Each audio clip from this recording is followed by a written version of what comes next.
Breaking young girls' hearts. Don't break no you. But she came and stood right by me. Through the smell of sweet perfume. I guess it happened pretty soon. She tore me to her room. Hey, the pretty jeans, not my love. She's just a girl who claims that I am the one. But the kid is not my son. Pretty jeans, not my love. She's just a girl who claims that I am the one. But the kid is not my son. No, she says I am the one. But the kid is not my son.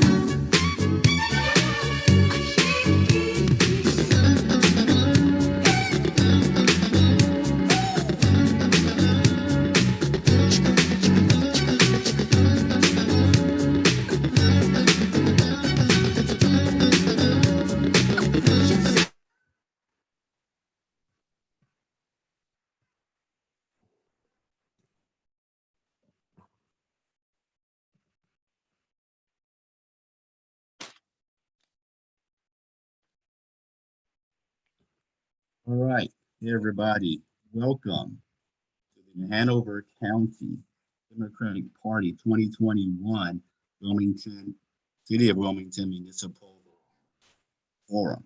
I'm the chair of the Hanover Democratic Party, Andre Brown, and early voting has already begun last Thursday, and it extends through October the 30th. There are 3 early voting spots. They are the Northeast Library, Cape Fear Community College, and the Senior Resource Center. So in the city election, we have 2 Democratic mayoral candidates, and we have 4 Democratic city council candidates who are vying for 3 seats.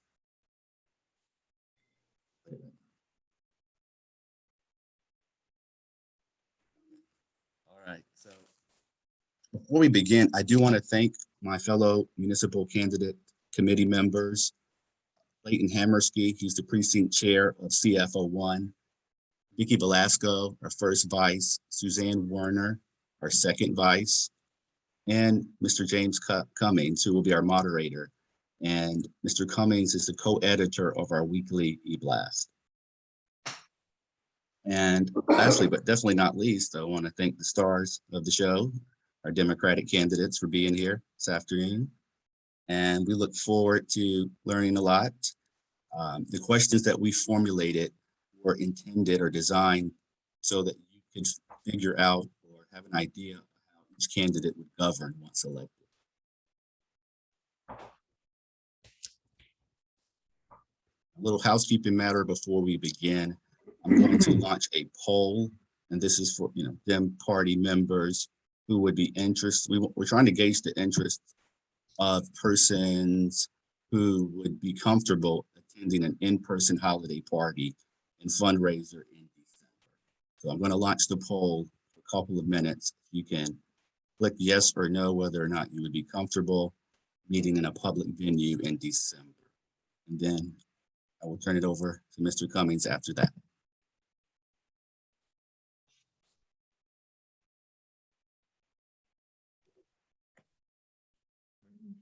Right.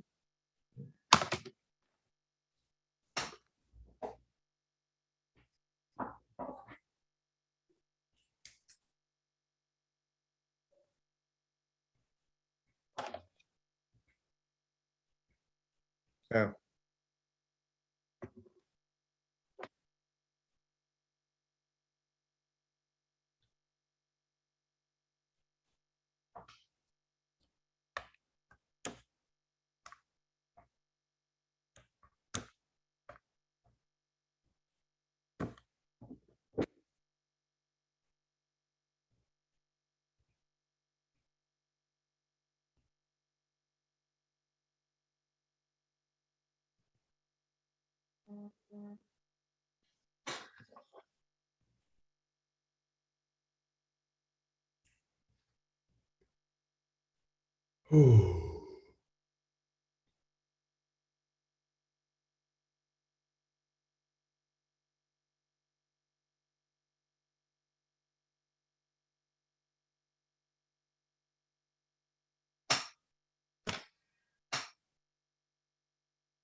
Hey, it appears as though most persons are not comfortable meeting in person.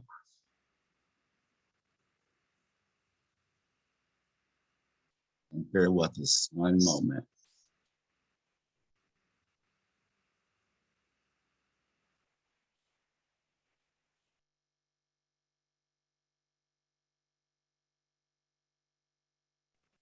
All right, Mr. Cummings, I'm turning it over to you, sir, Okay, whenever you are ready. thanks, Andre.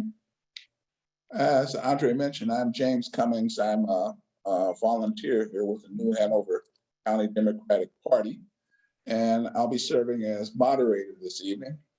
I also write content for the weekly newsletter, as Andre mentioned. So if anybody is listening who is not signed up for the newsletter, I'd appreciate if you go ahead and subscribe. It's a great way to keep track of what's going on in the party. Right. We're pleased to host candidates running for municipal offices in the city of Wilmington this year's November election. We have 4 candidates for city council and 2 candidates for mayor. And I really thank you all for showing up tonight. Format for the seminar will go like this. I'm going to give a brief introduction of the 6 candidates in random order. Afterwards, I will ask the first question to each of the candidates in the same order. Each candidate will have up to 90 seconds to answer. And I ask all of you that choose respect that time limit. For the second question, the order will shift. The person who answered first on the first question will answer last on the second question. You'll bump up one position for each question. Everybody will get an opportunity to answer a question first, and you'll be at the end of the list for a couple of times. I'm going to ask you to mute your mics when you're not answering the question. We want to avoid confusing the audience, and it's important that they be able to hear just one person at a time. Let's get started by introducing this evening's participants. We have Angelica Angie Ulmer. Angie was adopted from Santiago, Chile, and has been a resident of Wilmington, North Carolina since she was 4 years old. She's now 36 years old, has no children. She went to New Hanover High School and Cape Fear Community College. Her history of community service in Wilmington includes Red Cross, blood bank drives, Mother Hubbard's Cupboard, and other food distribution organizations. He has worked as a private contractor for a commercial cleaning company and now works at a 5-star dining facility. Bill Sappho. Bill has been a lifelong resident of Wilmington, North Carolina, graduating from both Hoggard High School and the University of North Carolina, Wilmington, class of '83. He has worked as a broker and Caldwell Banker's Seacoast Realtor. 2007, Bill Sappho was first elected mayor, and he's been elected in every mayoral election since. Clifford Barnett. Clifford Barnett has been on the Wilmington City Council for the last 4 years. First came to Wilmington in 2009 as the pastor of Warner Temple AME Church. He holds a doctorate of ministry degree from Eastern Baptist Theological Seminary and has been a pastor for 41 years. He and his wife of 31 years have 3 children. Harper Peterson. Harper Peterson served as mayor of Wilmington from 2001 to 2003. He was on the city council from 1995 to 2001. Mr. Peterson recently served as state senator, where he represented the 9th district. Paul Lawler. Paul Lawler served on the Wilmington City Council from 2015 to 2019 and seeks a return to the council. The retired accountant has served on the Wave Transit Board and Rail Trail Steering Committee, as well as other boards and organizations. Philip White. Mr. White is a member of the New Hanover County Park Conservancy Board of Directors, and in the past has held positions on the New Hanover County Long-Term Healthcare CAC and other organizations. Born in Whitefield, Mr. White lived all over Eastern North Carolina before settling in Wilmington 12 years ago. A long-term recovering alcoholic, Mr. White is a certified recovery facilitator working with addicts and their families. These are our candidates. So now that we've met the candidates, let's get started with Angie Ulmer, who will answer the first question first. And the question is, Wilmington has grown a lot over the past 10 years and is likely to continue to grow. How do you propose to manage our community's growth while also creating opportunities for quality jobs and affordable housing? Hi, yes. Can you hear me okay? We got you. Okay. So how do we do affordable housing and jobs? Is that right? Balancing the need for the fact that we're developing and growing with the need for jobs and housing. Yes. I would love to see, more attention of our area that are underdeveloped so that we can get people to establish themselves in small businesses. Not only that, I think we have an opportunity to see how we can expand social services, expand some supportive services, and make mobile crisis units available around Wilmington to also support our law enforcement.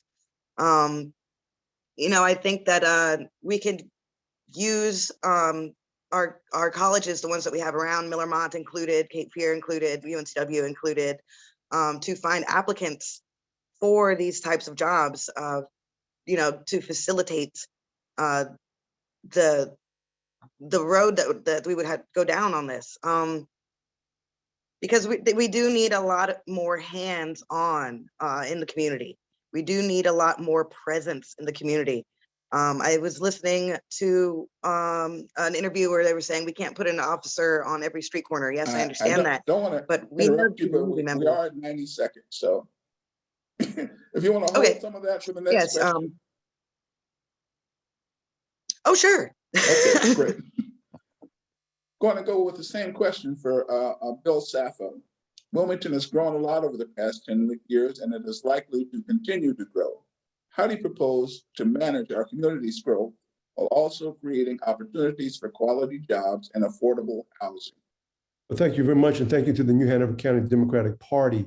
The fact is that the city of Wilmington in the last 10 years has grown at 1.25%. We had a spike in 2016 at 3.16%, but the region has grown. Brunswick County has grown at 35%, Pender has grown at 25%, and the county of New Hanover, which the city is within, grew at 15%. There's little land availability left in the city of Wilmington, so we have to have more collaboration with our surrounding counties and how we work together in regards to transportation as well as affordable housing. And that's one of the issues that we've been talking about with the county commissioners. We've allocated $5.2 million, which is the largest amount of money in the city's history for affordable housing. Over the last 10 years, we've spent $22 million for affordable housing units in our community. The city has always been committed to affordable housing. In addition to that, this year, we just passed our land development code. It had not been updated since 1984, over 40 years ago.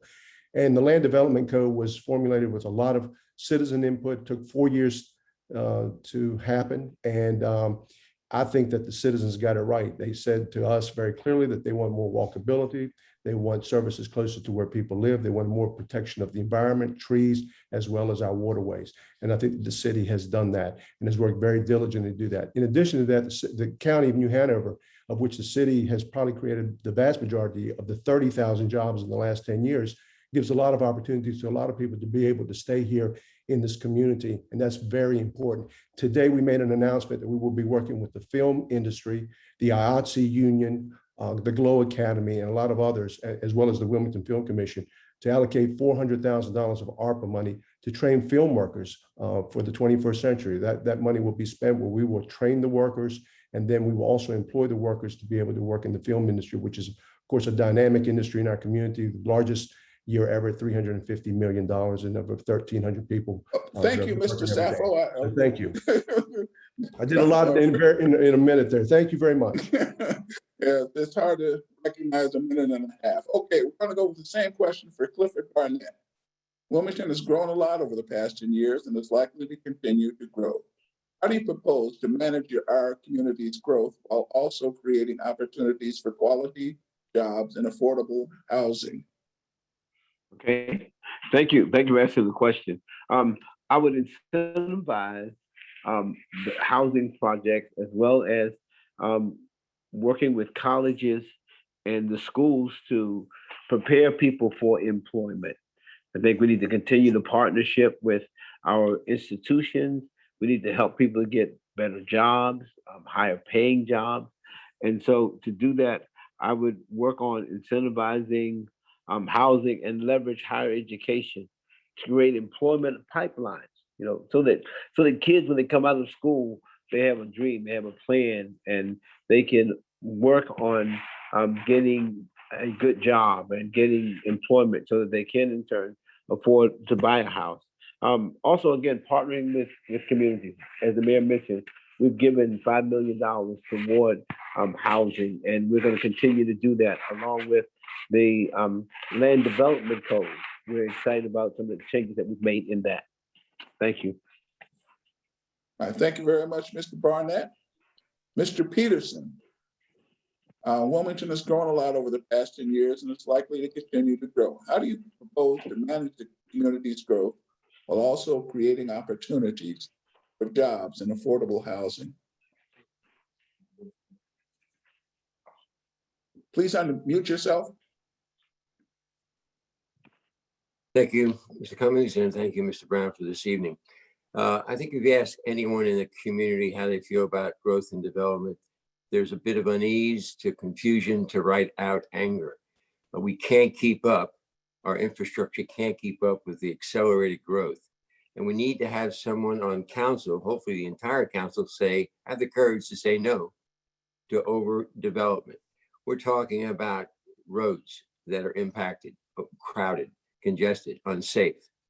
We're talking about a community that has persistent crime. We're talking about a tree canopy that's disappearing as we clear large acres of land. With regard to jobs, we need to look into the future. We are told that 6 out of the 10 jobs in the next 10 years don't exist today. And of course, we've got a great community. Film obviously is come back. But let's look at the reality of climate change. We need to be preparing our community to meet that reality. And there's a whole new industry, set of jobs that we can engage our young people. I think we do need to start at an early age, provide the mentoring to our children, provide help to our families, provide help in our neighborhoods so that we take care of the basics. And part of that is jobs with a living wage. I think that's essential.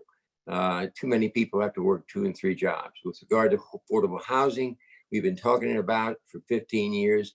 Just in the last year have we begun to pay attention to it and get something done. But we're 11,000 houses short, affordable units short, and we need to get busy, and we'll talk more about that, I'm sure, as the evening goes on. Thank you. Thank you. Paul Lawler. Wilmington has grown a lot over the past 10 years and likely to continue to grow. How do you propose to manage our community's growth while also creating opportunities for quality jobs and affordable housing? Well, first, thank you to the party for putting on this forum. It's a great chance in the closing days of the election to talk to voters, talk to people, and lay out our issues. This is a great question because it's what I talk about all the time, the connection between jobs, growth, affordable housing, and opportunities for all Wilmingtonians. But I think if we need a slightly different jobs or economic development strategy really built on our strengths. What we've had going on that's been great recently is people creating businesses, whether it's Chip Mahan creating a giant like Live Oak Bank, or Annie who has her own little spice company, or anywhere in between. There's all sorts of people creating businesses, and we need to encourage that. We need to do that. We need to recognize that it's people here creating businesses and creating jobs and focus on that. We do that by talking about the kind of quality of life here. We emphasize the quality of life. And that's a good thing because it also says as we grow and as people move in here, we tell them what's important to us so that they share those values with us. So I think we can do a little different with our economic development. We talk about affordable housing, and of course, affordable, the word right in there is all about how much you make. So if we have better jobs, then we do something serious about affordable housing. And then with the growth, I think the new the new land development code will help there. And then some of the other concepts that are in the comprehensive plan that are about where additional development takes place. So it's in places with infrastructure. We can combine those things. We can have the jobs. We can have the ability of people to afford homes, and we can keep the community we really like. So thank you. You. Philip White. Wilmington has grown a lot. You've heard the question. How do we manage growth while creating quality jobs and affordable housing? First of all, thank you for having all of us. As Paul said, it is nice to be towards the end of the election around Democrats, so my people. But no, I would say, first of all, when we're speaking about job growth in Wilmington, my plan, which I have a 3-phase plan, is going to be centered around 2 key words, which is education of entrepreneurs and then diversification of our entrepreneurial sector. I also want to make sure that in this 3-step plan, we're focusing on entrepreneurs that are looking after their employees and are paying a livable wage. The days of paying minimum wage and trying to look for government handouts, essentially, I think have to be over. That's not something that is going to be beneficial to our community. It's not something that's going to be beneficial to our local economy, other than strictly in the entrepreneurial sector. I also think as far as affordable housing, that we have to continue to look at every single feasible option. As Harper said, we're around 11,000 units short right now. But I also believe that we can't just develop at the expense of our environment. We have to realize that we're on a peninsula, that for every inch of non-permeable road solution that's put down, we're increasing our stormwater runoff. And that's to the detriment of our environment, to the detriment of our residents, and to the detriment of Wilmington as a whole. Thank you, Mr. White. I have a suggestion. I'm not sure if our panelists are on a gallery view, or if you're not, if you place your screen on gallery view, you will be able to see a timer that will indicate, how much time you have left. So we're going to go with the next question. The first person we'll talk to will be Bill Saffo, mayoral candidate. The question is, there is a growing problem with homelessness in Wilmington. What do you think is causing it? And what specific steps do you propose to deal with the issue? Mr. Saffo. Well, I think first and foremost, what's causing it has been the fact that the state government and the federal government have walked away from mental health issues. And they've been unfunded mandates for a number of years now. And it's come down to the local level where the local authorities, the local governments are having to deal with this particular issue. We helped create a plan to end homelessness, 10-year plan to end homelessness back in 2008, where we could get service providers and get them connected with the unsheltered population to see if they can get services and to see if they can access services. It helped. The other thing that we did was behind Legion Stadium, there was a piece of property that the Department of Defense had given to the city. The city then turned around and gave it to a number of homeless advocates that created Lakeside Reserve. That was about 48 units with wraparound services. We're currently working with Eden Village, 31 units. They're near Turnkey. Private group has come together, building small homes. The city sold a piece of property here on Front Street to the Port Authority, and we're taking that money and investing it in infrastructure, and also have purchased a home for the unsheltered population. My position is that, with especially the mentally ill and the people with significant substance abuse issues, you need to have the supportive housing component that will have the wraparound services if you're going to make any kind of a dent in this. And city governments by themselves cannot take it on by themselves. It's an enormous issue. The majority of our social service money comes from the state, comes down to the county governments, and county governments have got to partner with us also. In addition to that, the city, working through our Downtown Business Alliance, is getting a coordinator to go out and to also talk to and engage the unsheltered population and build those relationships to find the services that they may need that we may be able to connect them with. And if they do want housing, or if they temporary housing, or then we have places that we can place them. But it is an enormous issue and has been for many, many years.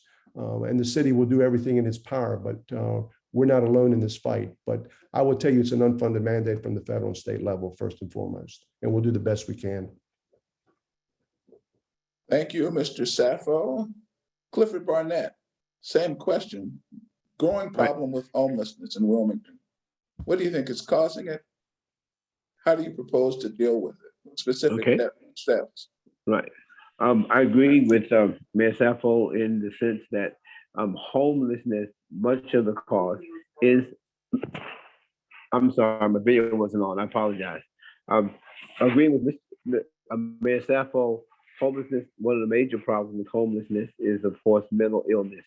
We have a lot of people who are in the street who really need some services. I love the project that they're doing at Eden Village. The reason I love that project is because they're not just providing a homeless person a place to live. They're giving them a place to live, but then they're also providing the wraparound services that they need, a social worker. They're going to be, for example, our church and other partners. We are partnering with Eden Village so that for one whole year, that homeless individual will be getting family-related people like in our churches and social workers. Will be working with that family, that individual for one whole year, because it's more to just providing them a place over their head. It's also meeting all of those social needs, the mental needs, the health needs. All of those things are a part of it. Also, I believe that in order to really help with this problem, we've got to partner. We've got to partner with for-profit and nonprofit organizations, faith-based groups, and it has to be a regional approach. And so I love the idea of working with the county and other regions to make sure that this happens. Thank you. Thank you. Harper Peterson, growing problem of homelessness. What do you think is causing it, and what specific steps you propose to deal with the issue? Thank you. The causes are many. Mental health is an issue, obviously. We have many veterans that serve our country come back. They don't have the job training, the support of the community to integrate them back into the community. We have many men and women that have been incarcerated that come out of prison and they don't have a step up to engage again in our community. Link is a perfect example of an on-the-ground nonprofit that's been very successful in that area. We also have people that are a paycheck away from homelessness. So we can describe or define the homeless on many levels. But I think what we've heard previous speakers, it takes not only city government supporting nonprofits, social safety nets. That's important. We need to, I think, increase our contribution, our appropriation to the groups that are doing the job well. Obviously, we need help from the state. Our churches, our faith-based community, they do great things. Just coordinating, I think the city and specifically the mayor can be a champion to reach out and assist for those that do want to engage back in the community. Having a home, a shelter is a core value of this city. I think we need to champion that. Again, there was mention of Eden Village. I think that's a great model that we're looking for great things from as that development comes out of the ground. Thank you. All right. Paul Lawler, growing problem of homelessness in the community. What do you think causes it, and what specific steps that you take to propose to deal with it? I think we've heard a number of good comments defining what a difficult problem it is, how complex it is, and how interrelated it is to everything else you can come up with. I think what I would add is a couple of things. One, there's an awful lot of organizations that should be helping, and I don't know that they're all really working together. When the opioid crisis popped up a few years ago, the mayor pulled together a series of roundtables with, by and large, every agency that anybody could think of that should be involved with that to see how they could work together and maybe better unite to address that problem. I think something like that would be very good. That would be a role the city could play, and I think that would be quite helpful. The other thing is a little bit different approach.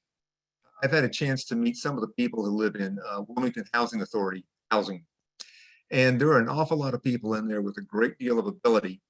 We make it very, very difficult for them to move out of public housing and get on their feet. The money you lose, the service you lose with a little income increase is quite high. But if we could do something better to that so that some of those people could move out on their own, Section 8 or whatever, then we would have more housing for the homeless. So we would have our own sort of Eden Village. We'd have a place for some of these folks to go. And I think that's something the city could take a real lead on, so that you have the city doing a piece to help provide some housing, but then also coordinating some of the agencies and pulling them together so they really have a unified approach to the problem. Those would be a couple things we could do. Thank you, Mr. Lawler. Philip White, growing problem with homelessness in Wilmington. What do you think is causing it? What specific steps would you take to deal with it? Well, I think that there are a multitude of different causes for increases in the unsheltered in our city. One thing, that I will point out, I think lots of times as candidates, as elected officials, kind of the ways that I see the unsheltered being spoken about tend to be as an issue to be dealt with, as opposed to residents of the city, that as people that need a hand to get back on their feet. As myself, as you spoke about being a person in recovery, there was a time many, many years ago, well over a decade ago, when I spent time on the streets myself. It's one of those things that you can never realize how much it changes you as a person, how much it destroys what little bit of hope you have left until you experience it yourself.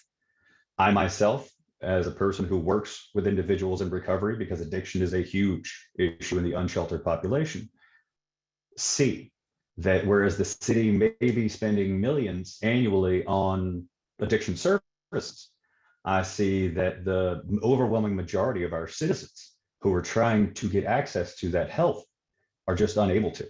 I do not know where the fundamental breakdown in that chain is, but even myself as a candidate have a hard time getting these people the help that they need so that they can live with hope and look forward to tomorrow and find the peace that I've been able to find. Thank you, Mr. White. Angie Ulmer, growing problem with homelessness in Wilmington. What do you think is causing it? What would you propose to deal with it? I think that also has something, it has a lot to do with the lack of affordable housing that we have in Wilmington, North Carolina, because our minimum wage and our supposed affordable housing is not it's not together. I'm kind of with Philip. Me and Philip have actually had some similar experiences. I'll say that. I don't understand where the disconnect is either a lot. I don't know. I've been there too. Was working 40 hours a week and yet didn't have a roof over my head. How is that possible? But you can't seem to, sometimes you just can't seem to make it. You can't get that deposit and the rent and the lights and the water to have everything come together. And there has to be more supportive services. Of course, we need to reallocate funds. We really do need to see where we can lift up our unsheltered community and provide avenues for them to get the job, to get the house, to get the lights turned on. Because Philip's right. When you're in between paychecks and something happens and you just can't afford the rent, then it goes downhill quick. And we just need to be able to better provide for our citizens, point blank. Thank you, Angie. On the next question, Clifford Barnett will be first. Over the past year, communities have had conversations across the country about police reform. If elected, what specific changes would you make to the city's law enforcement agencies? Violent crime has risen in our community over the past year. How will you solve this? How will you deal with that? Police reform and rise in crime. Clifford Barnett. Thank you. The first thing I would do is I would want the Wilmington Police Department to understand that I really appreciate the work and the efforts that they are doing. My goal would be not to defund the police, but to fund the community, meaning that we would put more emphasis on things that we're doing, like with the Rise Together initiative, where we're providing resources to communities to help those areas where there are crimes and at a high rate. The other thing we have to do is we have to continue to partner. I always believe in strong partnerships. I believe we also must hold the police department accountable, and that is what we do. We understand that all police are not bad, but if there are some that are, we need to make sure that we get them out. So I think holding police accountable, but also putting more resources into areas that need resources. Like, for example, the PALS, Police Athletic League, where they build relationships with police officers, but they also provide opportunities for kids in certain neighborhoods to get off the street. And then again, of course, providing jobs for these children and providing resources for them. So putting more money into the community rather than defunding the police, because I definitely want the police to be there when we need them. Thank you. Thank you, Mr. Barnett. Second up is Harper Peterson. Lots of conversations about police reform. And also there's been a rise in violent crime, not only here, but across the country. What do you do? How do you deal with that? Well, I think we all agree or should agree that Chief Williams is the right person at the right time in our police department. He has brought a culture that cares about the needs of this community, understands the challenges we have with regard to crime and violence, and is committed as a lifelong citizen of this community to get us turned around. The crime statistics in Wilmington exceed those in Raleigh and Charlotte and other cities of comparable size. Why is that? I think we can't spend our way out of this. We can't arrest people out of this. But I think we can commit to a generational approach where we, from cradle to career, we devote our energy, our resources to our children and make sure they're brought up in a safe, healthy environment. We see the statistics from the group Love Our Children, 4, 5, 6, 7-year-olds, over 880 suspended in the last full year of school. These are children that are handcuffed and suspended. How are they going to get ahead and participate in a healthy manner in our community? Not only from children, but families. We need to recommit to families that live in safe neighborhoods. We need housing for families. We need mentorship at every stage along the way. It's a full commitment. It's a generational commitment. And I'm prepared to work with the private sector and the educational systems to make this happen. We can turn this around. Thank you, Mr. Peterson. Paul Lawler. The issue is police reform. The issue is rising crime.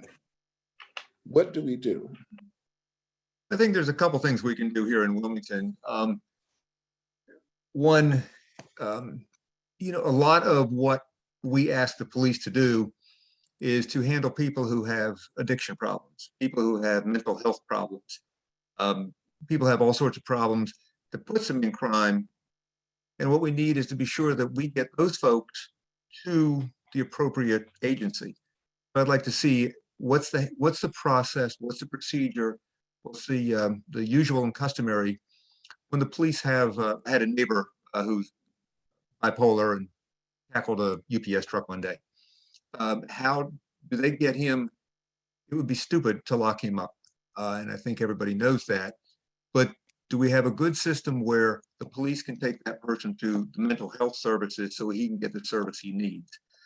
We have thinking of a fellow downtown who's regularly terribly drunk.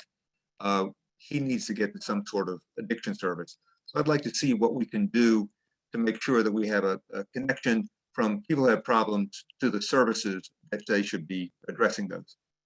The other thing I'd like to see us do, the city has 30 advisory committees, everything under the sun. There's one on parks, there's also one on trees, there's one on just about every subject you can name, except for public safety. And I think it'd be good to have an advisory committee that would look at some of those issues, bring citizens in, give a chance for the public to talk about, and also for the police and sheriffs, for that matter, to talk about what they're doing. Because Chief Williams is making a lot of changes, doing a lot of good things, but he needs a forum to get that word out so the public understands what he's doing. So I think if we make sure we have the connection between the services and law enforcement, also make sure the public has input and public is hearing what's going on, I think those would be two important steps we can take. Thank you. Thank you. Next up is Philip White. Again, conversations about police reform across the country. And here in Wilmington, there's a rise in violent crime. Two serious issues. How do you deal with them? Well, first of all, I would state that I am not in favor of kind of the broad-based term of defund the police. I do believe that in situations where resources may need to be reallocated, then that's what we need to do if they're going to be more beneficial in the area of, as Paul spoke, individuals with addiction issues or mental health issues. I don't think it serves the community or the police very well to have them dealing with those issues. I am very supportive of Chief Williams. I think one of the key things we need to do is make sure that he stays exactly where he is at. I think he is a gift to our community and something that we should look after. As far as our police department goes, I am a huge fan of transparency and accountability. Right now in the North Carolina General Assembly, there is a bill, HB 7, which would require every city or municipality in the state to form their own whistleblower program. That's something that's stalled right now, but I'm looking forward to seeing how it goes, because I believe particularly police officers should always feel protected if they are doing the right thing in order to build a better law enforcement organization. As far as crime, we now know this is not a situation we can arrest our way out of. We've ended up with more of our population in prisons than literally any other country on earth. What we're going to have to do is assess each situation and find the best possible outcome. Okay, thank you, Mr. White. Angie Ulmer, police reform, rise in violent crime. What is your opinion? Where do you stand on those issues? You know, a lot of this seems to be related to me. It could just be me. But, you know, I feel like if we provide the housing, we provide the service, then our crime goes down, right? Because they have what they have what they need. The other thing we need to provide is community. You know, I do talk to a lot of people in underdeveloped neighborhoods, and they say it is a sense of community there that they're not getting from the city. We have to be there for our people. So it's a little frustrating for me to see. Seems like we're talking in circles. But I do want to look at the budget. I do want to reallocate funds. It's not necessarily defunding the police. That was a thing that was said. But do you know what came after that? It was defund the police, refund the community. That's where we want it to go. That's what's important. We need to find avenues to get the people the services they need. Affordable housing is a must. Social services is a must. You know, the crime will go down if we take care of our people. So thank you. Thank you. Same question goes to Bill Saffo. Over the past year, communities have had conversations across the country about police reform. If elected, what specific changes would you make to our city's law enforcement agencies? Also, violent crime has risen in our community over the past year. How will you solve this? Well, James, thank you for that question.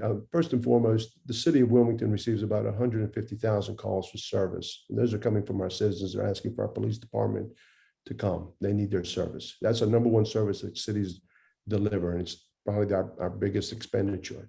So you have to support your police department. At the same time, I feel that our Chief Williams, is doing a tremendous job in making certain that we have the diversity training necessary so officers understand how to talk with the community and the community engagement that we're going to need to make sure that the community has trust in our police department. And police officers and chiefs will tell you this, the police don't solve crime, the community solves the crimes. They get the leads and they can solve the crime very quickly, but we have to have assurances and we have to have that relationship with the community.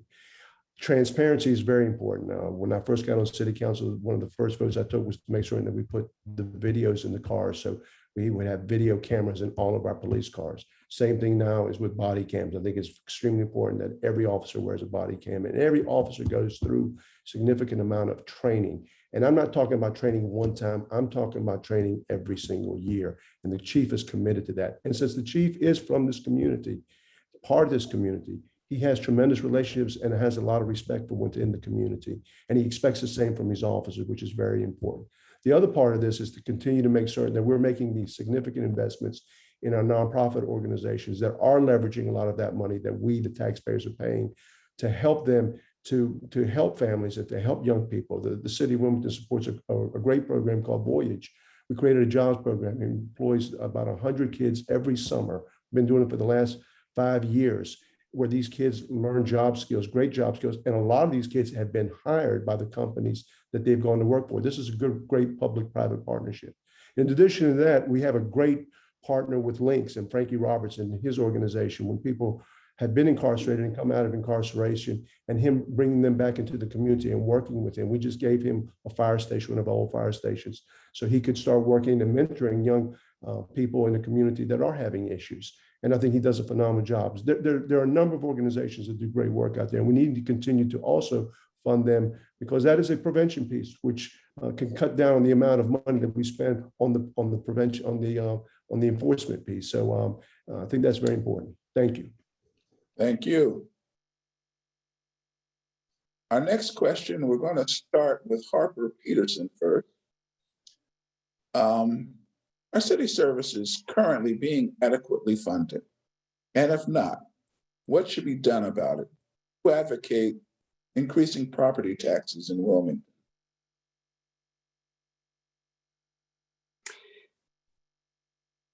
Is that the complete question? That's the whole question. Thank you. I think just taking a look at priorities and priorities are changing. I'm not looking at a tax increase, but where we put our money, I think is important. We have to understand that climate change is a reality. What does that mean for this community? We have more frequent, intense storms, more flooding. Our infrastructure cannot keep up with the flooding, the storms. And this is not just hard structures. This is also our natural environment. Losing our tree canopy, clear cutting large tracts of land, creates movement of water, erosion. It also affects our water quality. So we need to reinvest in that area. I'm proposing a new department utilizing some of the human resources we have already, a Department of Environment and Sustainability. I think we need to put an emphasis on that. If we cannot respond effectively to the changing environment we live in, whether it's these storms or rising sea level, then it's going to affect everything. So we have to do a realistic risk assessment. I think we need to invest more in nonprofit agencies in our community that do the work so well. We don't need to be investing or asking the taxpayer to pay for a large regional $35+ million park entertainment center when we have needs in our neighborhoods, sidewalks. And the number one desire of people in this community are greenways. That's what they ask for again and again. Safe neighborhoods and greenways. The cars, our roads can't handle the amount of traffic. We need alternatives. It's greenways. And last, a robust investment in our public transportation. It's not for poor people. That's what the general consensus is, that for some reason, public transportation is for people that can't afford a car. It's an investment, not a subsidy. So all of these things, but just a reallocation of priorities that the people who have spoken to the city and said, this is what matters to us. Sorry, I went over time. Paul Lawler, same question. Are city services currently being adequately funded? And if not, what should be done about it? Advocate increasing property taxes in the city. So there we go. James, I look at a lot of these services that we're providing, not as services need to be done differently. Harper touched on WAVE. I'm on the WAVE Transit Board. There's a way we've done buses in America for a long, long time. It's not working. It's failing. Our ridership is down. So the first thing we need to do with something like WAVE is rethink how we create routes, rethink how we treat our customers. We got to make it more customer friendly so that people want to ride WAVE. That doesn't take more money. That just takes the will to try something new and not go with the old playbook. I think there's a lot of other things like that. What we just talked about with the police is not more money or less money, definitely not less money, but just having a different approach, bringing in new ideas there. Some of the other things are similar to that. Some of the other things we've talked about, some of the affordable housing, we'll put some more money into that, but a lot of that is engaging the community that's in an affordable challenge position to do things, to be able to get involved with the answer. Part of it is with economic development, which is just shifting how we do that. There are places we need to put more money. Our streets are in bad shape. The city started a nice program a few years ago to repave them. We got a lot of put more money in that. Stormwater, we have a lot of places with stormwater problems. We need to put more money in that. And sidewalks would be another one, so we have a walkable community, which is high desire in every survey that's been done and is part of the land development code. But we need to follow that up with sidewalks and trails and that sort of thing. So I think some of those could use the new money that's coming in. A lot of it is just doing what we do differently so it meets the 21st century. Thank you. And thank you. Philip White. City services, are they adequately funded? Is Wilmington due for a property tax increase? First of all, no. I mean, with the numbers that I've seen, I'm not in favor of a property tax increase. I think, as a lot of the other candidates have spoken about, what we need to look at is not only how we're spending money, but we need to look and see if we're spending it intelligently. I'll give you a prime example. The city and the county, the WAVE Transit Board, have spent hundreds and hundreds of thousands of dollars on rider satisfaction surveys. With one of the last ones, I saw how much they were spending, and I just kind of passingly made a joke and said, "My Lord, write me a check for $1,000 for my time and hand me a clipboard. I'll hop on the bus." And I said that, like I said, passively joking, but what I realized as a numbers and data person, which I tried to point out to people, is what that company is going to do is to more than likely simply create an online survey. When you're looking at who our core ridership is on WAVE Transit, a lot of these individuals don't have steady internet access. They're not the sort of people who are going to go home and do an internet survey on their laptop in their office. Having it solely as an online survey sort of thing is not going to give you true data, which is defeating the whole point of spending hundreds of thousands of dollars on a rider satisfaction survey anyway, because your numbers are skewed. So I think, as I was saying, what we need to look at is not only how much money we're spending, but seeing if we're spending it in the most effective ways, which will free up money to put in other areas. Thank you, Mr. White. Right at 90 seconds. Excellent. Angie Ulmer.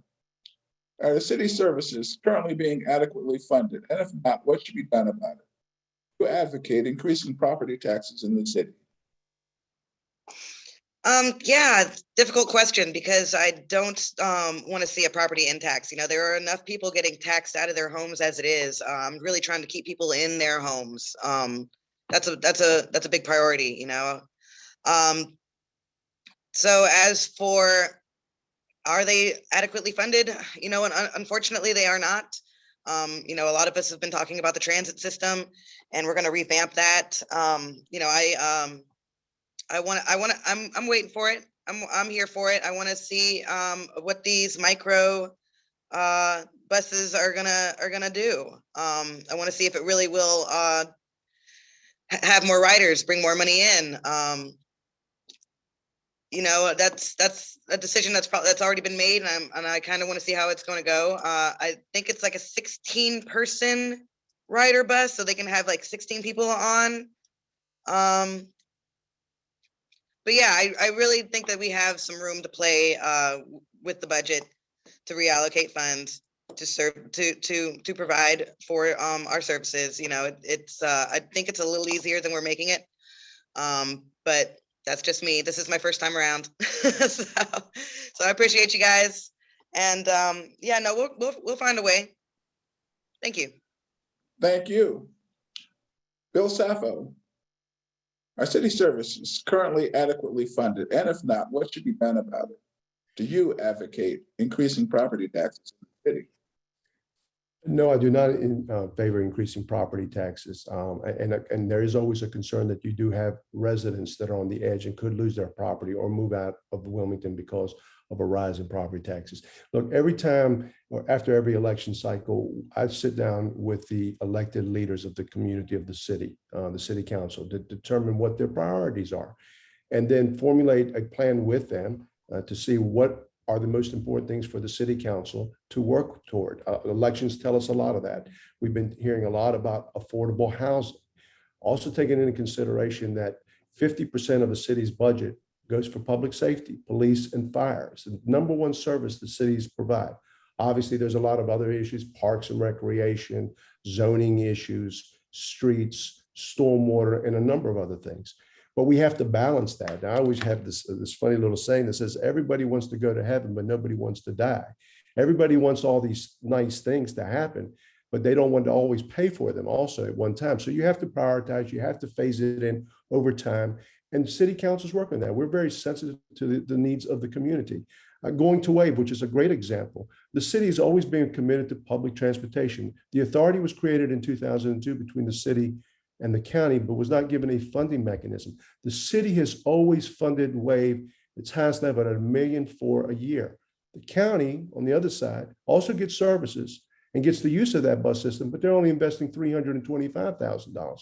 To me, that's not a fair partnership. And that's where you build relationships and you try to bring people on board and say, hey, if we're going to be in a partnership, let's go 50-50 here, because we want a good ridership. We do want a great bus service for our community. I think it's very important in a very urbanized county like the county of New Hanover with 234,000 people.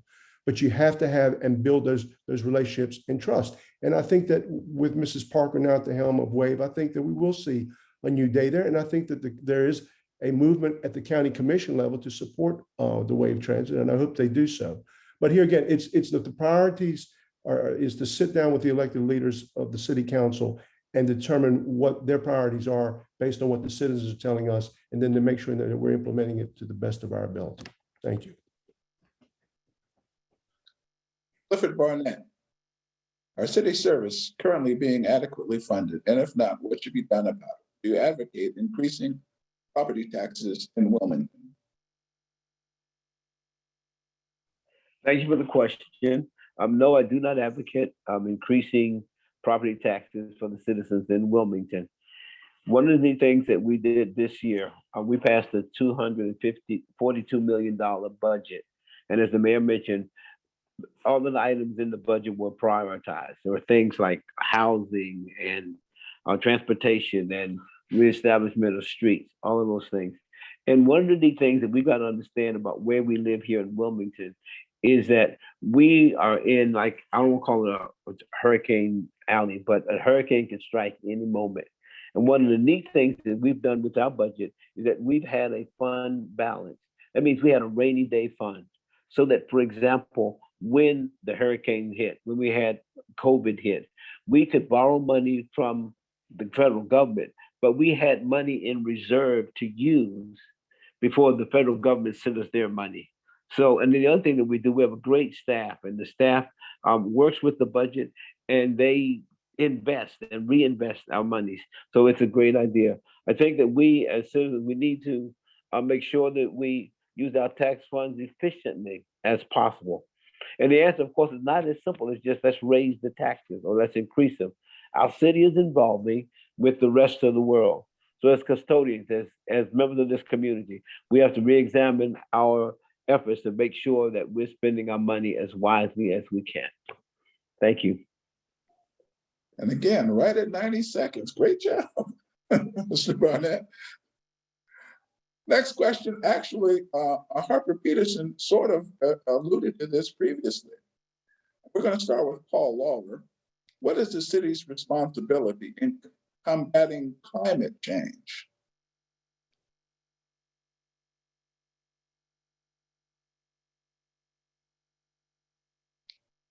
You're still muted, Paul. You're still muted. We can't hear you. You know, we're not only the second smallest county in the state, but we're one of the lowest compared to sea level of all the counties in the state. Even some of the counties in the Northeast aren't as Northeastern North Carolina aren't in as bad a position as we are. There's a number of things we can do. One, city has been taking efforts to buy electric vehicles and take other steps to reduce any contribution the city of Wilmington is making to greenhouse gases. So we can continue that. We need to look, though, I think also at some of the building projects. There was a new project built on Water Street. Water Street floods, has been flooding and is going to continue to flood. And that affects that building. We need to consider whether new projects along the water should be built at their current level or it should be built up some, anticipating the rise that's coming. I was on a meeting the other day and they're advocating to buy trees from places further south, anticipating the warmth that's coming. But I think the city can take the lead. It can show how we can do better, use electric vehicles and other alternatives to emitting vehicles, find other ways to do that and generally clean things up. And one little thing I'd like to do, I'd like to see a decal put on the side of every city garbage can and solid and recycling bin, talking about how to handle solid waste. So we do a better job with that. So we find a lot of different ways, a lot of little steps we can take to improve what we do all across the board. Thank you. Thank you, Mr. Lawler. Philip White is up next. What is the city's responsibility in combating climate change?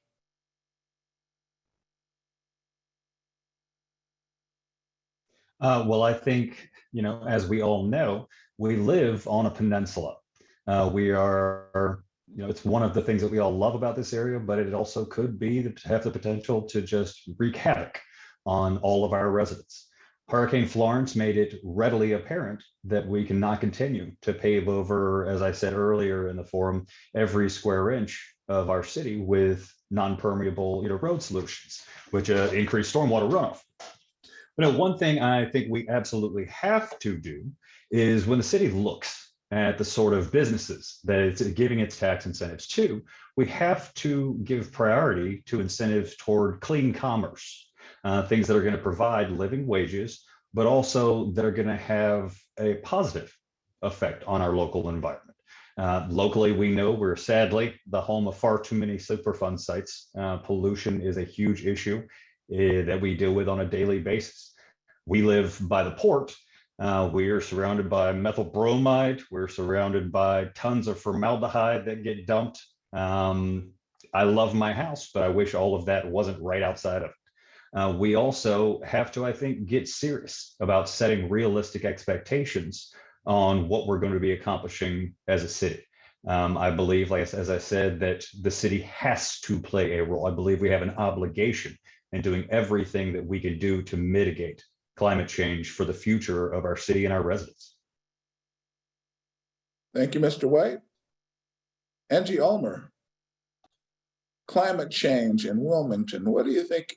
What is the role of the city and your role as a city council person in dealing with climate change? Yes, I want to back Evan Folds's Cape Fear Bill of Rights. I would love to see the Cape Fear be recognized and to be protected, and even its banks, its soil.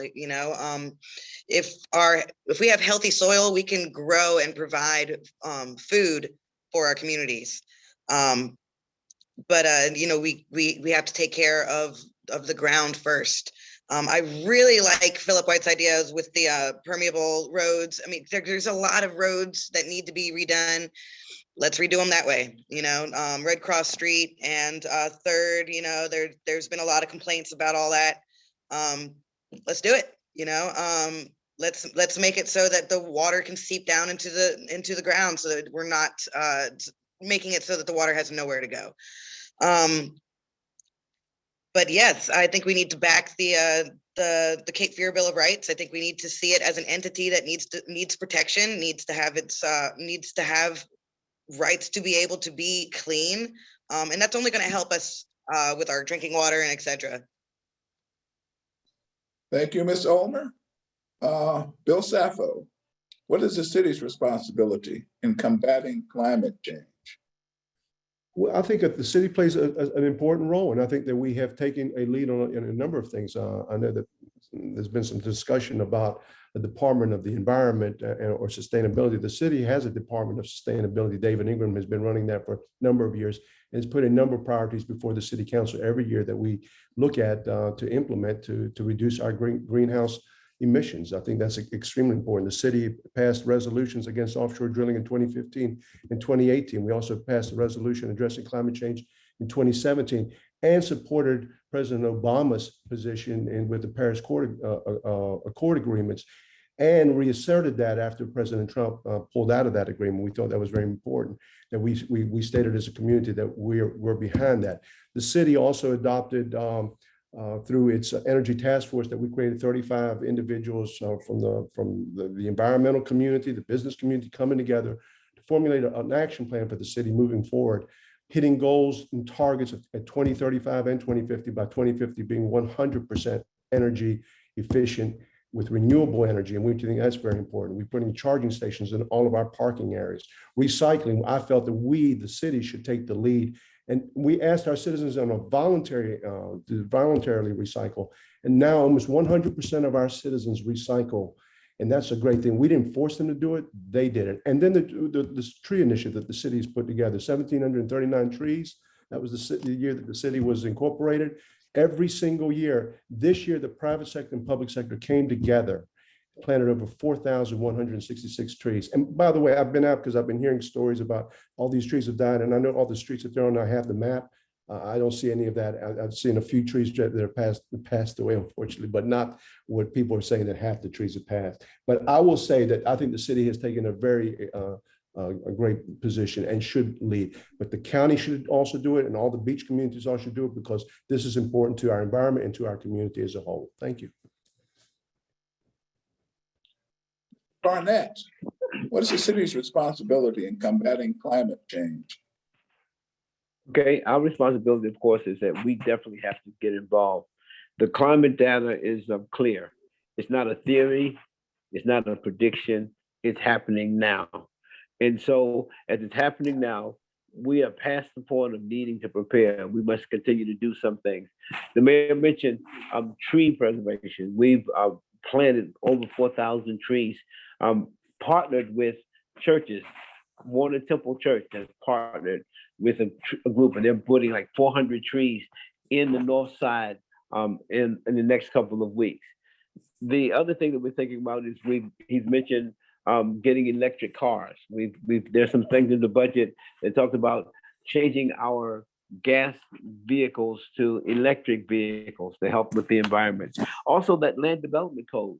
Some of the new policies that we've placed in the land development code helps with protecting our environment. What with streets, we're doing some things now where we're trying to save streets before they get really bad, so we're resurfacing and we're but looking at the streets and seeing what levels they're on so that we can protect them and they can serve us a lot longer. It's all about responsibility to work on saving our environment. It's our environment. We've got to do it. And I'm very interested in doing that. And I also agree with what we're doing with the recycling. Everybody needs to recycle. You got to model what you want to see others do. Thank you. Thank you. Mr. Peterson, you talked about climate change before. Now you got 90 seconds. What is the city's responsibility in combating climate change? You're still muted.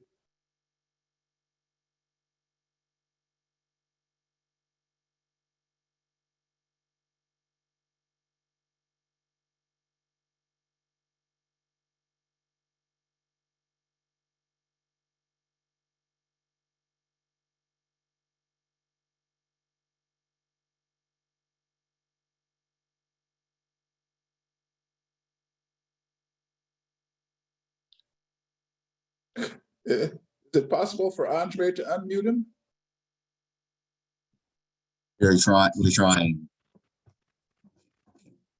Cannot unmute.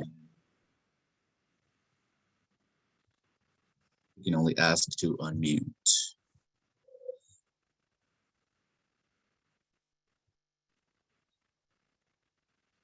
Can you hear me There we now? go. Yes, yes. Got it?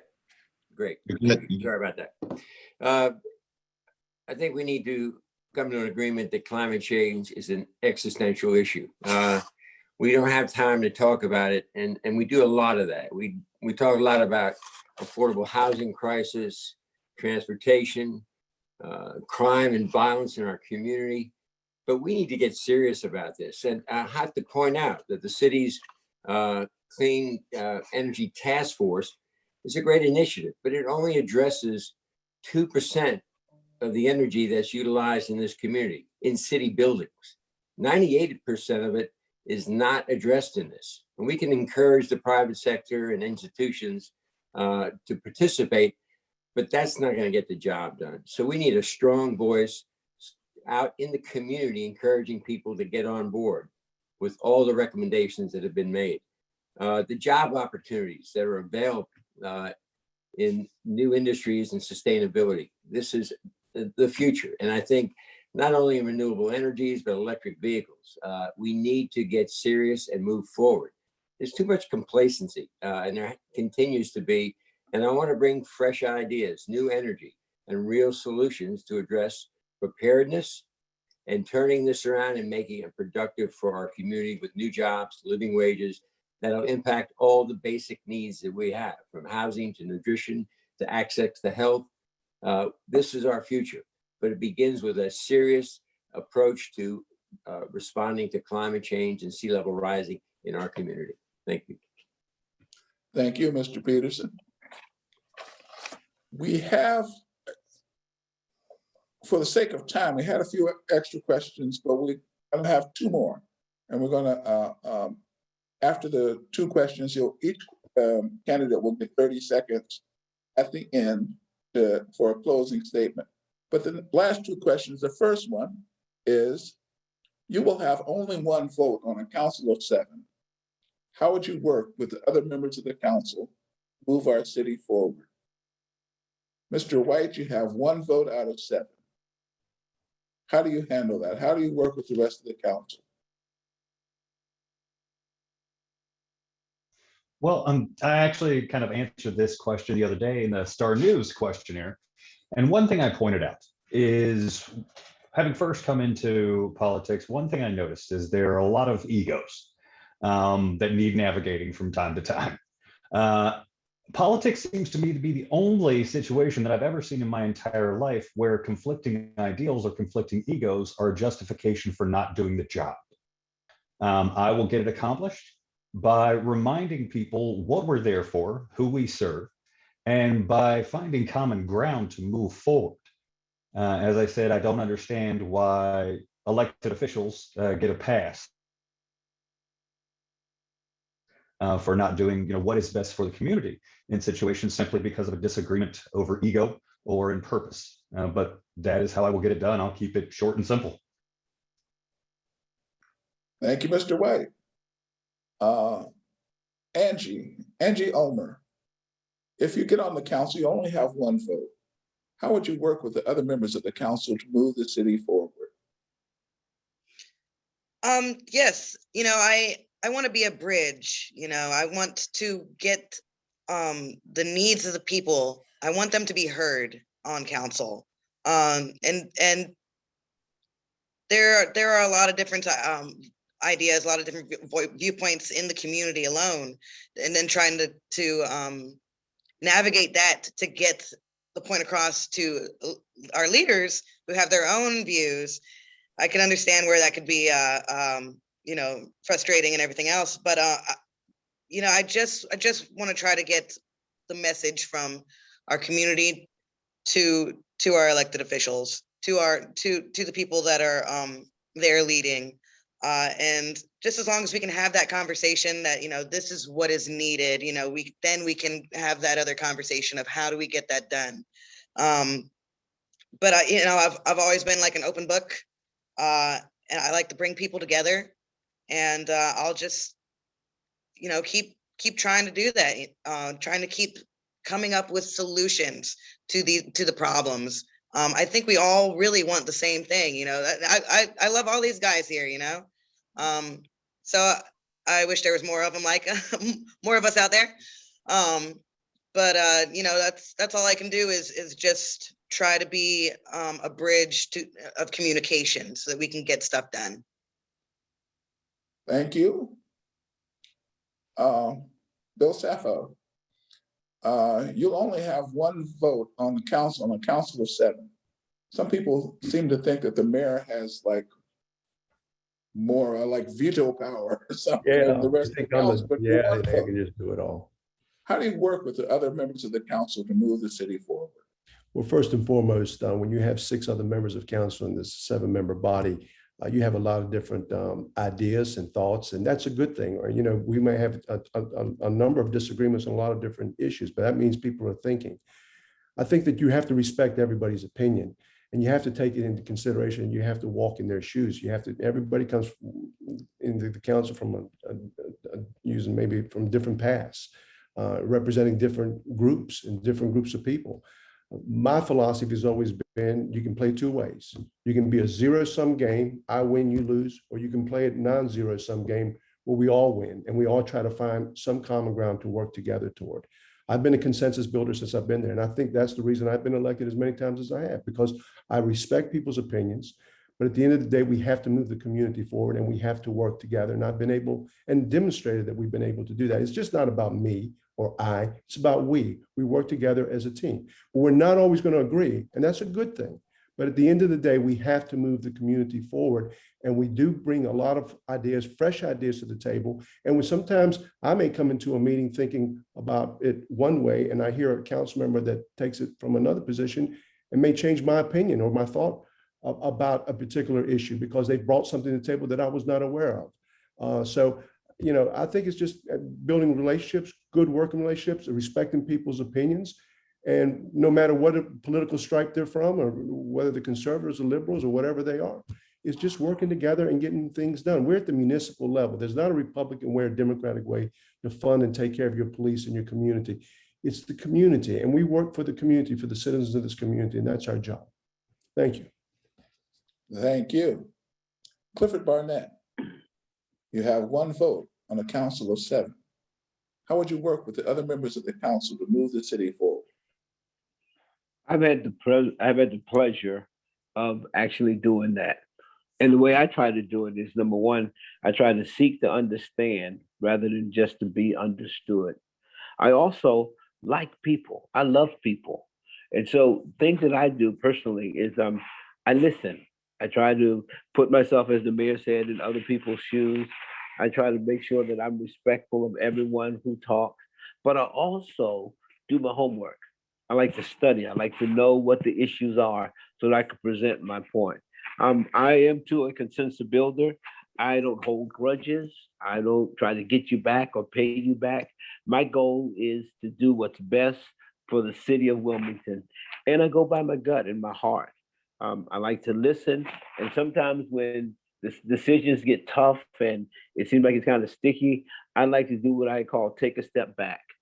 Just take a step back and pause, take a deep breath, and then compose myself and say, okay, now how should I handle this? So the goal then, if there's only one vote, and I only have one vote, I want people to, I want to understand what others are saying. I want to do my homework. I want to make sure that I listen with my ears, my heart, as well as my eyes.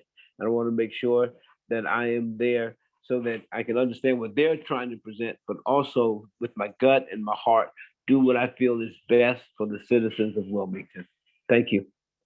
Thank you, Mr. Barnett.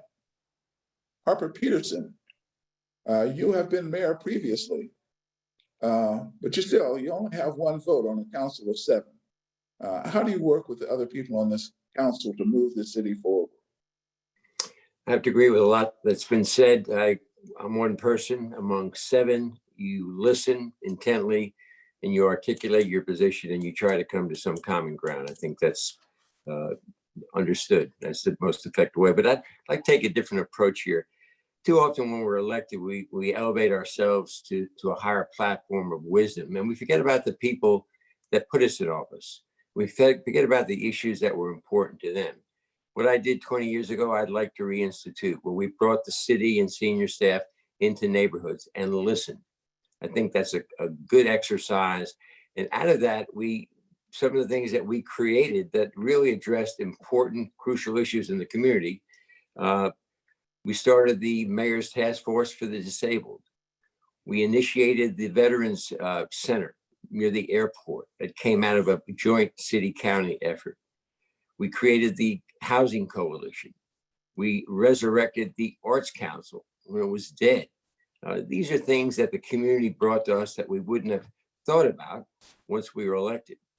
And again, I think public meetings. We need to expand the public comment period at every council meeting. Too often, the common citizen is shortchanged.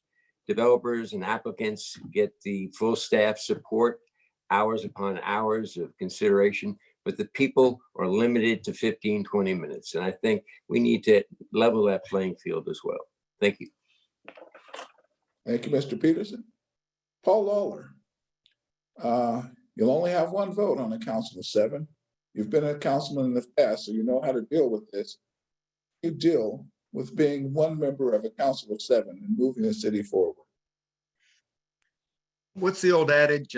God gave you 2 ears and 1 mouth for a reason. I think the way you approach this is you need to talk to your fellow council people. You need to listen very carefully to their concerns and their points of view. And then from that, you can draw some consensus that lets you move forward. When the PFAS, we all learned about PFAS one day.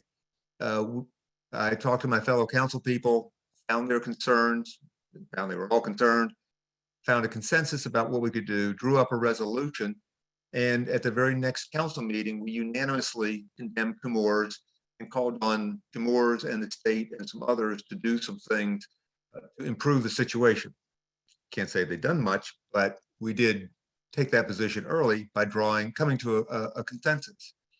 Similarly, when there was a proposal to lower the standard of the Cape Fear River to swamp level, which is a less environmentally clean river than what we have right now, talked to all the fellow council members, got their perspectives, and we were then the only local government that went on record opposing the degradation of the Cape Fear River. That's all by talking, communicating, finding out where consensus was, where we had agreement, and then acting on it. And so that's the way to move forward. A lot of talk, a lot of listening, get that consensus and move forward. Thank you. Thank you. Last question. We'll be starting with Bill Sappho. I guess we'll be starting with Angie Ulmer. If you could only accomplish one thing in a 4-year term on city council, what would it be? What specific steps do you take to get there? One.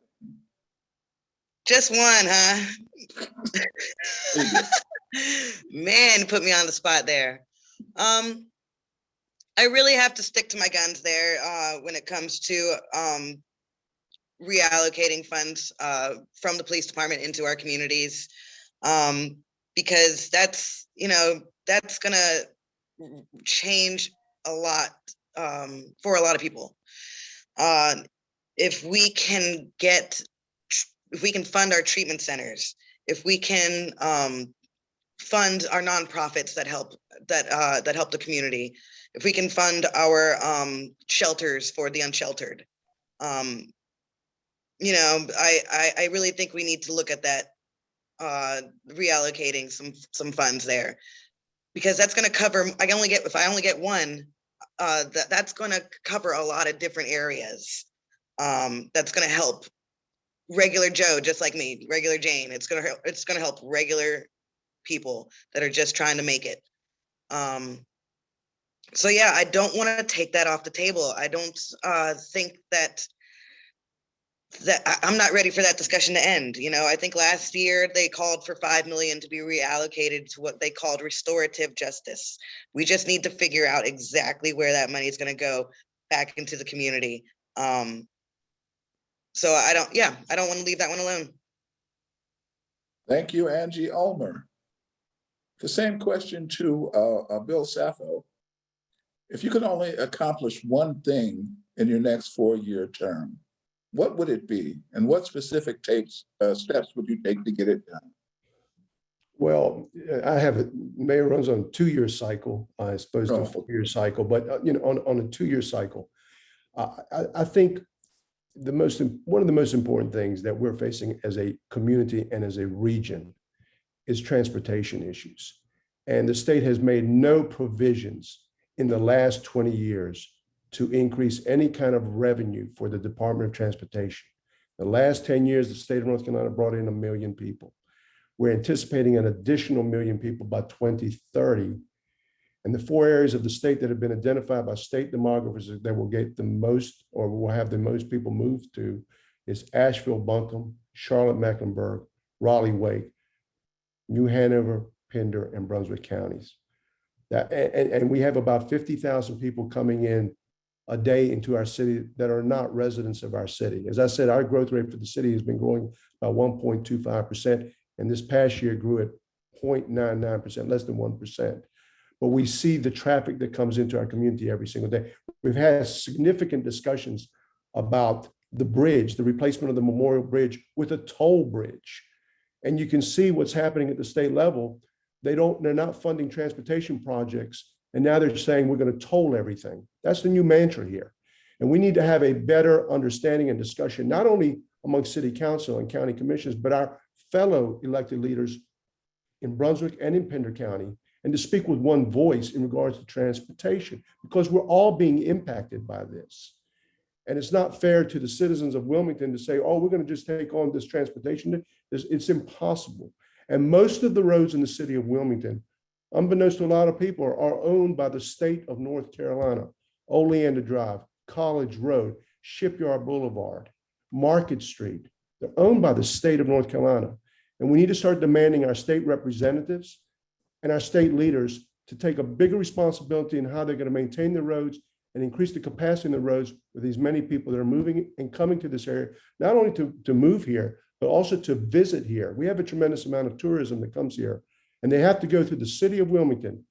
You go to Riceville Beach, Carolina Beach, and Curie Beach, you have to come through the city of Wilmington to get there.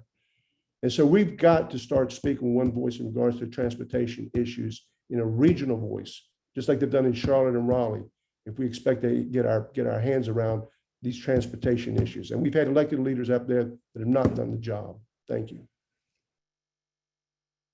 Thank you, Mr. Saffo. Clifford Barnett, if you can only accomplish one thing in your next term, what would it be? And what specific steps would you take to get there? If I could only accomplish one thing in the next 4 years on the city council, it would be to improve the affordable housing situations in our city.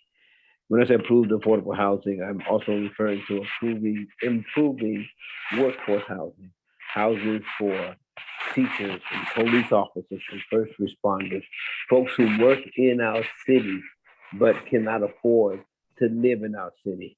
I'd like to see them get higher wages. I'd like to see us build more affordable housing. We've done a couple things where we're now, as developers come to us now, we're starting to ask them to give us some affordable housing. And I'm not talking about a project. I'm not talking about low income housing, but I mean nice, affordable apartments that all of us would be proud to live in. That's the challenge that we're asking developers as they come before us. That's part of what we did with the land development code, is we've provided for more density. Thank you so much. Thank you. Harper Peterson, if you could only accomplish one thing in your next term, what would it be? And what specific steps would you take to get it done? I'd like to see the city develop a new Department of Environment and Sustainability using human resources we have now in different service departments. We do have a sustainability director, but only one person. We need to beef up a department to focus on two areas. One, our natural resources and our economic development. There's a fine balance there, and we need to protect our environment. And this also includes our air and water and the toxics that we know are in our water and in our air, methyl bromide in our air, Gen X PFAS in our water. And then the economic side. If we're going to sustain our community in light of climate change and what it brings, we need to cut our carbon footprint down dramatically. And we need to involve the entire community. We also need to realize that out of sustainability industries, preparedness can create some really good paying jobs. And then we can address some of the basic needs we have in this community. Persistent poverty, we can fight that with good paying jobs, with housing, get serious about housing, and really chip away at those 11,000 units we need. And we can talk about our youth and really giving them hope and opportunity in the future by creating a sustainable community, new jobs, good paying jobs, career path going forward. We don't want to see idle minds and bodies on street corners. That's when we get into trouble. So reinvesting in our youth and having them part of our sustainability plan going forward. But again, I think we can really have a robust and vital Department of Environment, protecting our environment, and sustainability, supporting our industries and our workforce. Thank you. Thank you, Mr. Park.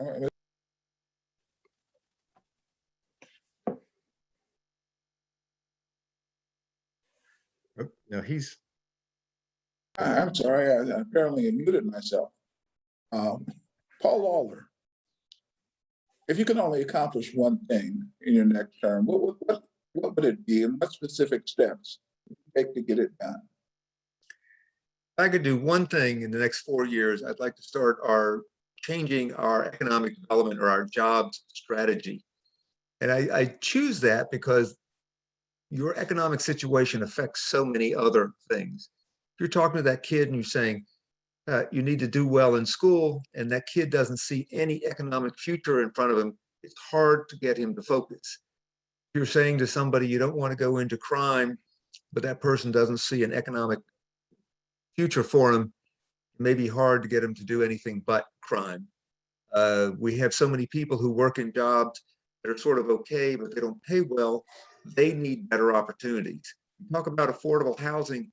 It's really a function of how much money you make. And if you make more money, you can solve the affordable housing problem.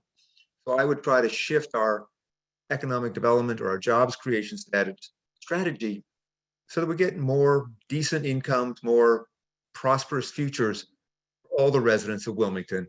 And I think we can do that with some of the ways I've outlined elsewhere by shifting about how we talk about the community, refocusing some of our work on people who are creating jobs here to encourage more of that, bringing in the resources that already exist to help those people succeed when they create a business and create jobs.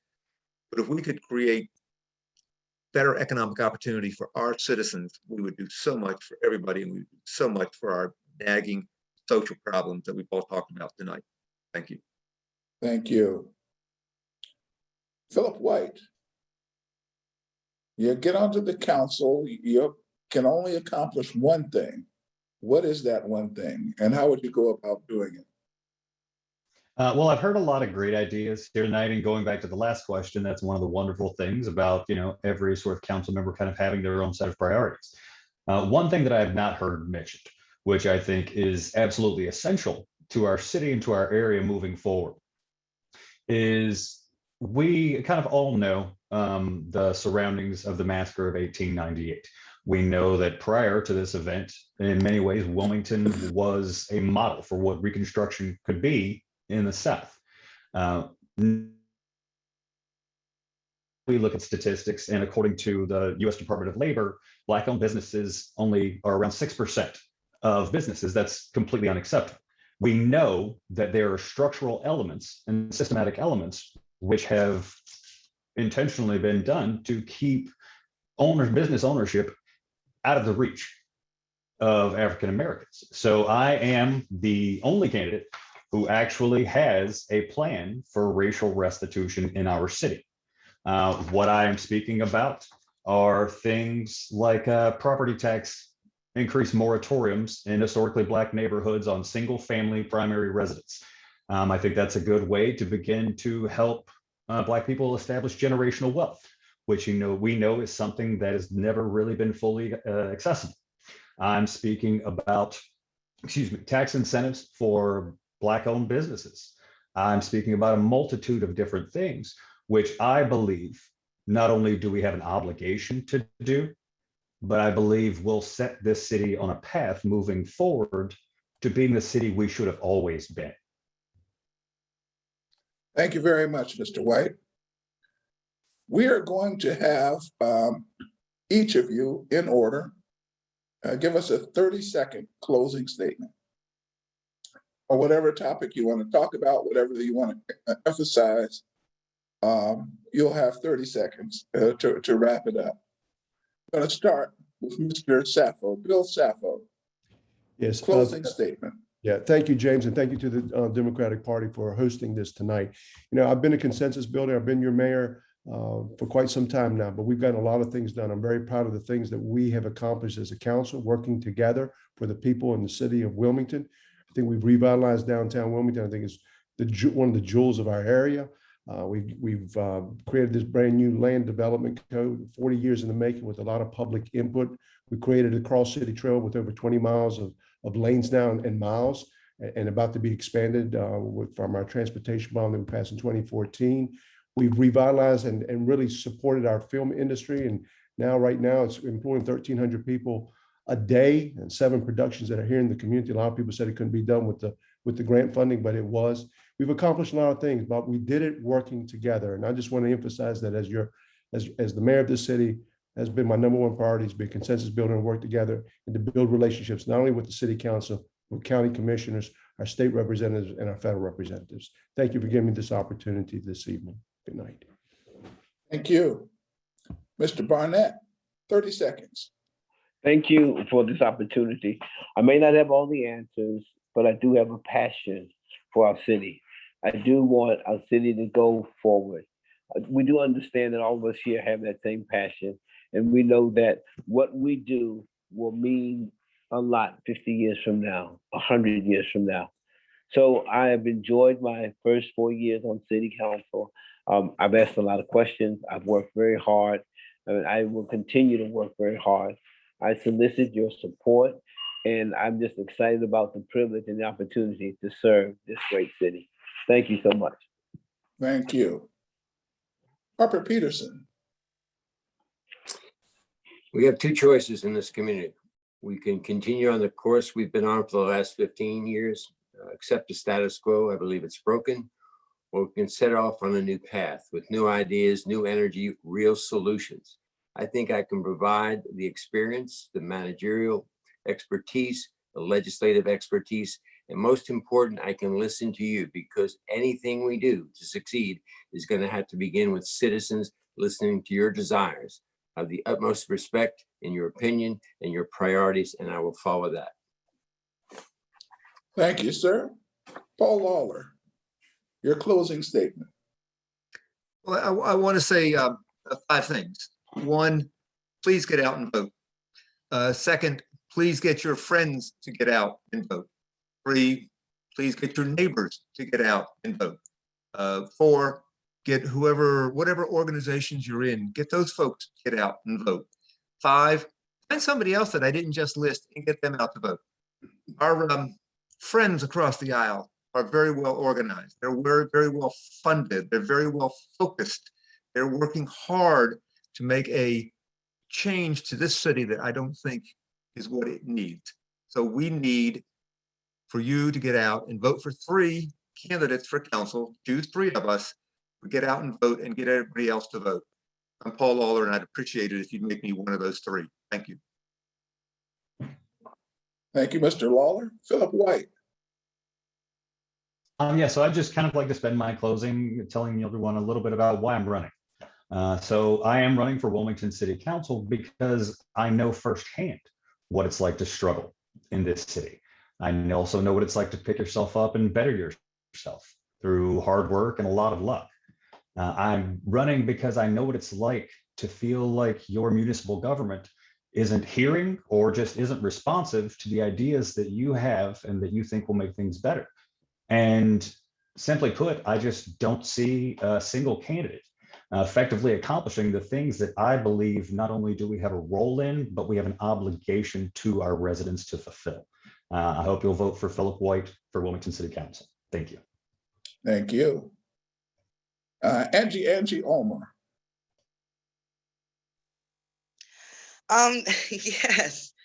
My name is Angie Ulmer. Last name starts with a U, as in vote for who? Angie U, November 2. That's just something. That's just something I like to say.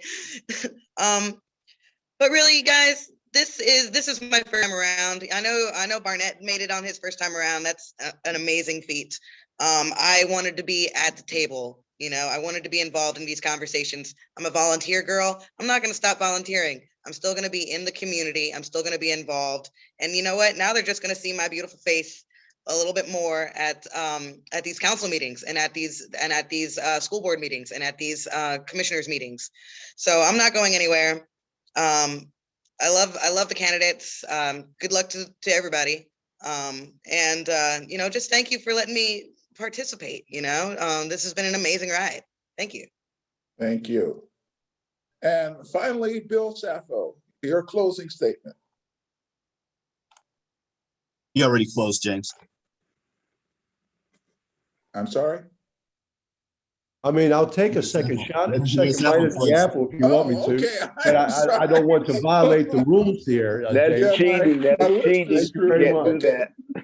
Okay. All right. That's it. Okay. I feel like I really got to know you guys. You did good. And I really appreciate your participating tonight on my behalf and on behalf of the committee who organized this event. Andre Brown, Suzanne Werner, Clayton Hemersky. Thank you for your participation. And I want to talk to the people who are listening in the community. As Paul Lawler said, this is important. You are people who are listening and paying attention. You're exercising your citizenship, and you can't have a community without active, engaged citizenry. I thank all of you for listening, and I thank the candidates. Now I'm going to turn it back over to Andre Brown.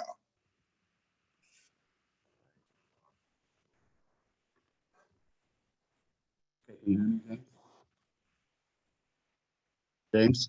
Yeah, we hear you. Okay. All right. So we have one last really important question we would like to hear from or see from everyone. So what is your go-to move on the dance floor? And hold on a second before you show us.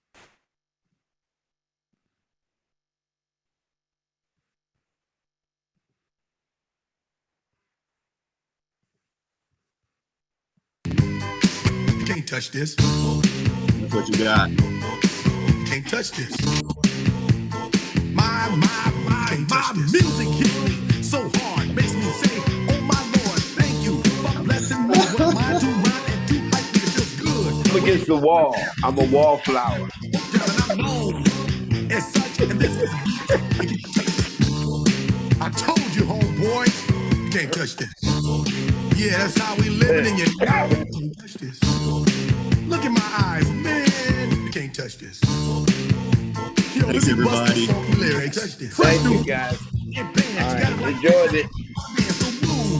Out of your seat and get a fire girl and catch